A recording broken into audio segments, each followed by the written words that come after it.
de mon voisin de cloison de l'immeuble. Donc, j'ai fait quelques dossiers, dire même sur, on dit, les gens qui engagent ou qui logent des jeunes adultes.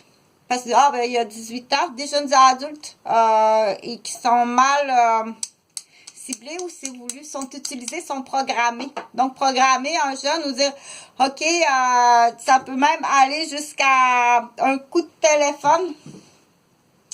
Ça peut même aller jusqu'à un coup de téléphone. J'ai passé rapidement, c'est moi qui l'ai reçu hier. Donc, ça peut même aller jusqu'à un coup de téléphone à des complices en milieu de la sécurité ou en milieu de la santé. As-tu un profil que je pourrais placer au 353 rue des Chênes, troisième étage, à côté de la madame?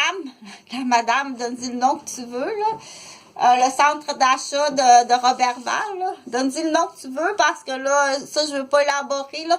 Mais pour continuer sur cette vidéo-là, ce jeune homme qui reste à côté de chez moi, qui s'appelle Pierre-Luc, mais je connais pas son nom de famille.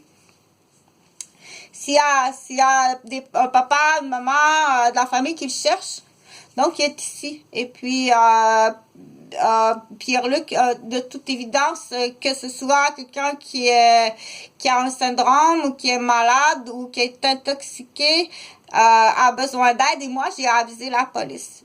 Et il vit dans un bloc qui appartient à 2 policiers, Jean-Philippe Pichette et puis Stéphane Ferland.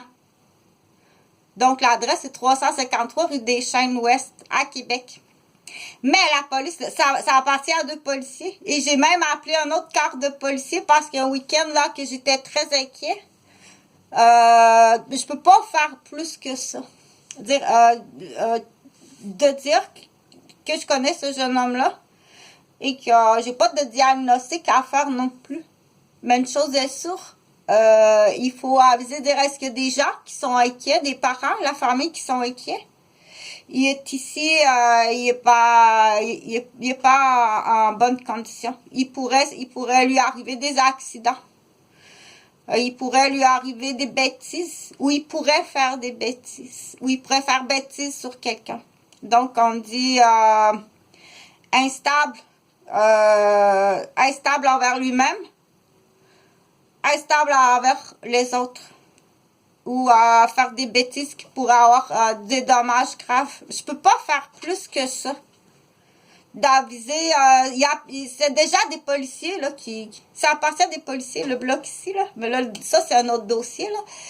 Mais, donc, s'il y a des gens de la famille partagée qui cherchent Pierre-Luc, donc c'est un jeune homme d'à peu près 30 ans, qui a une très belle dentition, qui a des yeux noirs, de peau blanche.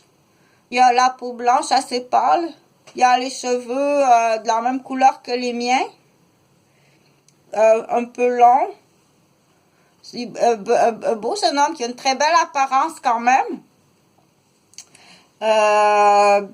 Teint bronzé. Il pourrait assembler, là. Je veux dire, il pourrait passer, dire est-ce que c'est votre neveu? Est-ce que c'est votre... Non, je connais pas, moi, ce jeune homme-là. Je connais pas du tout. C'est un voisin de cloison. Point à la ligne. Parce qu'on sait jamais. On sait jamais, là, chez des gens. Il existe toutes sortes de possibilités, là.